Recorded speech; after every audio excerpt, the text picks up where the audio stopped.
So as expected, the reigning defending champions are up to a 2-0 lead against UP, but you can never say never till the final whistle of the first referee. And of course, there is still one set for UP to fight it out against LaSalle. Otherwise, you know, it's going to be a sweep. That's right. And really following their game plan is De La Salle.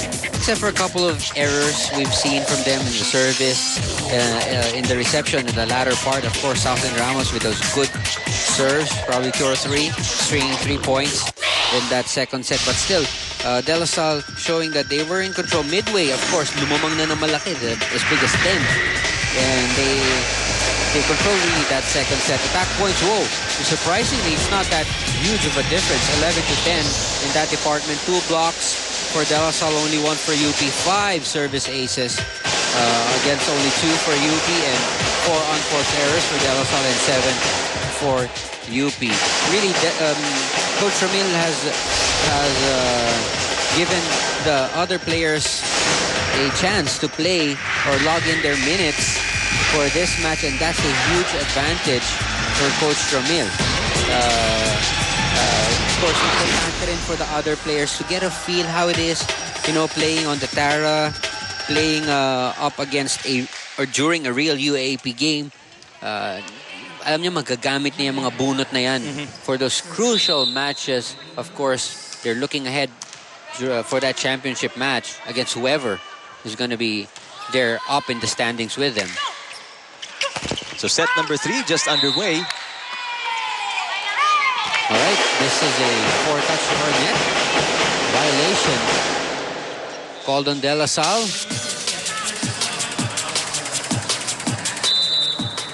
Or probably 4-touch violation because that ball did not go over the net. Yeah.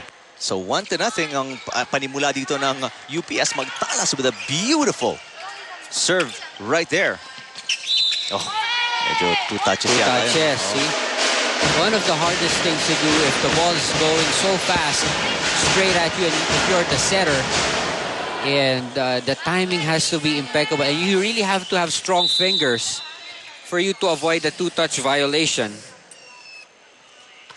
We're tied at 1 here in the first or in the third set. Of course, De La Salle having a 2-set advantage. As we heard in the pregame, they want to finish this in 3 straight sets. And let's go to Bea Coronel for another courtside update from De La Salle. Well, for Coach Ramil, the key to closing out this game is just to play smarter. Now, he pointed out how they were missing the fundamentals. He wants them to avoid the block and to just adjust their timing. He said UP is a slower team, but because of our advanced movements, we are causing ourselves errors. Now, wanting to avoid what happened to them in their previous game, the Lady Spikers were told to not give up any chances, but instead just pull away and come out with a win. Eric and Ian? All right. Thank you, Bea. Definitely, Coach Ramil wants to end this in 3, and they don't want to fall into that trap that happened in their match against FEU. They won the first 2 sets, and suddenly they played so relaxed, so complacent in the third set that FEU was able to steal that one, and before they knew it, they were up against a 5-setter, almost losing that to FEU. And Victor Lopez with an update from UP. Coach Gerald actually told the girls that their problem is that they're committing errors on their side of the floor, giving LaSalle points instead of making them earn it. You know, that being said, Coach Gerald wants the girls to differentiate between thinking and doing, telling the girls that they have to follow through and commit to what they want to do. And just a little side note, you know, you guys were talking about Jessel Las Marias a while ago. I found out that she graduated from St. John's in Parañaque. And the funny thing is that she actually stopped playing volleyball for a while. So it's pretty surprising that she was able to keep her skills intact all throughout. Eric and Ian. All right, thank you, Victor. That's impressive. You stopped, you stepped away from the game, but yet you still, like what Victor said, kept your skills intact. Yeah. And, you know, upon the need, nakapag-deliver agad si Jezza. That's true. She probably stopped for 1 or 2 years at the most. I've stopped for like 10 years. I don't know if the same holds true for me. Iba yata yung jeans niya sa... 10 years at my age, really, man. It will take a miracle. It's a whole makabalik ka sa competitive level, Doc. Hindi na. Won't even think about it. Araneta, despite the soft touch right there, able to get the point right. para sa UP. Hindi ganun kadikit yung depensa sa net, ano? That's right. Coach Jarrod still, still reinforcing their the instructions that he gave them during the first set. Still kulang pa rin yung commitment doon sa mga patterns nila, whether it's in offense or in defense, and especially their reception. Wow. Tan doing a la Abigail Maraño right there. Alexandra Denise Tan. That's right. If you look at these LaSalle players and don't look at the back of their jerseys, you would think that they were all... it was a starting six playing. That's true. But suddenly you see there's a Tan there, there's a Cerveza there. Pero sa level na linalaro ng mga players nito, halos kasing effective lang sila ng mga starting six ng De La Salle. It's what's very impressive about LaSalle is whether you get the first stringers or the second stringers, it's yung intensity and the execution is the same. That's right. That's right. UP up by 1, 6-5. Ito na naman si Southlyn Ramos with that beautiful serve, but easily killed this time by LaSalle's offense. That's right. Cerveza with that left-handed quick play. There you go. Naunahan yung block, and that's really how that spike should be done. You know, that quick play, hanggat maaari, unahan mo yung block. Hit the ball as it is going up. Don't wait for that ball to peak. And there is the service reception woes of UP. Del Rosario unable to keep that one alive. Pinaltan siya ni Cuevas, the other libero para sa UP. This time that service out of bounds. 7-all. If you're UP, what you can take from this match against LaSalle is the fact that, you know, up to a certain extent, nakakadikit sila. Yeah. Yun right. nga lang, pag nag-tighten up na ang LaSalle and they really decide to pull away, hindi na mapigilan na iiwan. Sila na pag-iwanan. Well, UP, or make that LaSalle, takes us to the break here in set number 3, 8-7.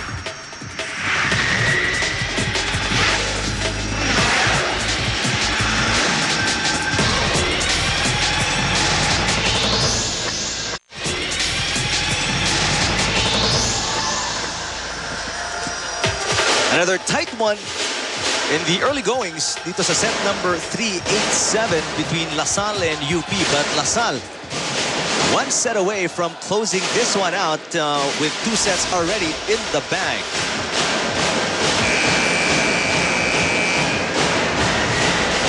We've seen a lot of the old reliables para sa LaSalle. Maraño, Chuck Cruz have been delivering since set number 1. What UP lacks, as you take a look at the server, si Cerveza preparing para sa LaSalle, is UP needs a lot more points, not just from the likes of Las Marias, pero si Araneta needs to produce a lot more, Genido a lot more as well. That's true. And remember, si Las Marias is the newest addition to this 6 on the floor. So, in fact, you've got more senior members in Genido, in Araneta. Sometimes Palad is in the mix also.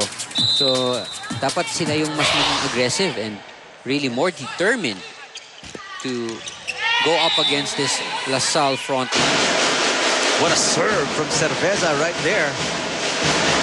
That was an almost impossible get. Tumama pa sa net, ano? Natulungan pa nung net. Carol Ann Cerveza out of Hope Christian High School. Almost duplicating the same serve. Las Marias, single lady blocked by Esperanza. She tries again, the joust, and she wins it. She wins that.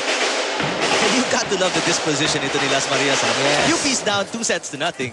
And still, despite itong deficit na tinitingnan nila, she still manages to smile, ano? That's right. For those of you youngsters out there learning the sport, that was really one of the most important things you gotta learn. Trying to swipe it off of the block. Because you're not gonna get the perfect set each and every time. You're gonna be set up with balls that are really close to that, even into the hands of your blockers already. So you know what? You gotta know how to swipe it off the block. And guess who gets the point? Of course, your team will get the point. Speaking of getting the point, the last point, Las Marias na naman, pinatama sa block ni Esperanza. And UP within 1. Such a smart player. Minsan naman, masama din yung ganun, Eric, kasi minsan, hindi ka na binablock, sinaswipe mo pa. Dumidiretso sa outside. Kahit wala. Yung nasanay ka na hinahanap mo yung kamay, Walang kamay. Patay. Diretso sa outside. May ganun eh. Yun yung mga sumobra naman yung gulang na player. Nakarma na ng konti. Hindi na binablock ng kalaban eh. Sinaswipe pa rin. Sinaswipe pa rin. Let's see.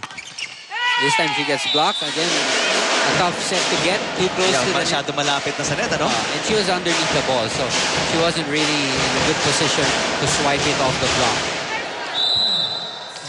Again, it's on the Cha Cruz serve. Dito, hirap na hirap ang UP, ano? Kanina pa yan. Ayun, no? An ace from Cha Cruz. Cuevas unable to handle the ball para sa UP. Nandito mostly humihiwalay itong De La Salle pag nagsaserve na si Cha Cruz. At they get at least 3 straight points here. Yeah. Oh, but not this time. Naka 2 straight points lang. And then Palad with the tip. Palad from the middle.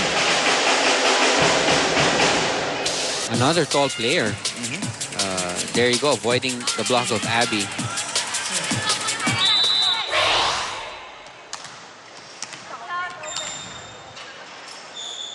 Aril Jimri Magtala serving. Esperanza. Ganda, no? Yung pag-set ni Esperanza. Yeah. So calm, so fluid yung motion. That's true. You really get the feeling or a sense that she's really in control. So kung ikaw yung spiker, talagang titignan mo siya and you really expect the ball to really land on the position you want to hit it. Ramos. Esperanza off to the other side. Galang. Oh! Magtalas. Medyo tinignan yung bola. Expecting na she will get the second touch. Pero Yes. wala pa lang nasa likod niya. No? That's right. Medyo malayo-layo pa si Angelique. Not too close to the ball as she would have wanted. And Magtala should have been the one to get that first touch. As a setter. Kasi si Magtala setter as you see service error from Esperanza. Obviously, you expect yourself to get the second touch, diba? Yun yung That's iniisip right. kayo ni Magtala. So, was she wrong in not going after the ball? Well, the ball was really... She was really the closest one to where that ball landed. So, minsan yung mga strict rules na gano'n, akin na second touch, it doesn't apply. Really, on the long exchanges, kung sino yung mas malapit, you better get the ball. Habulin mo na, no? Yeah. Lasal, 16-11, set number 3.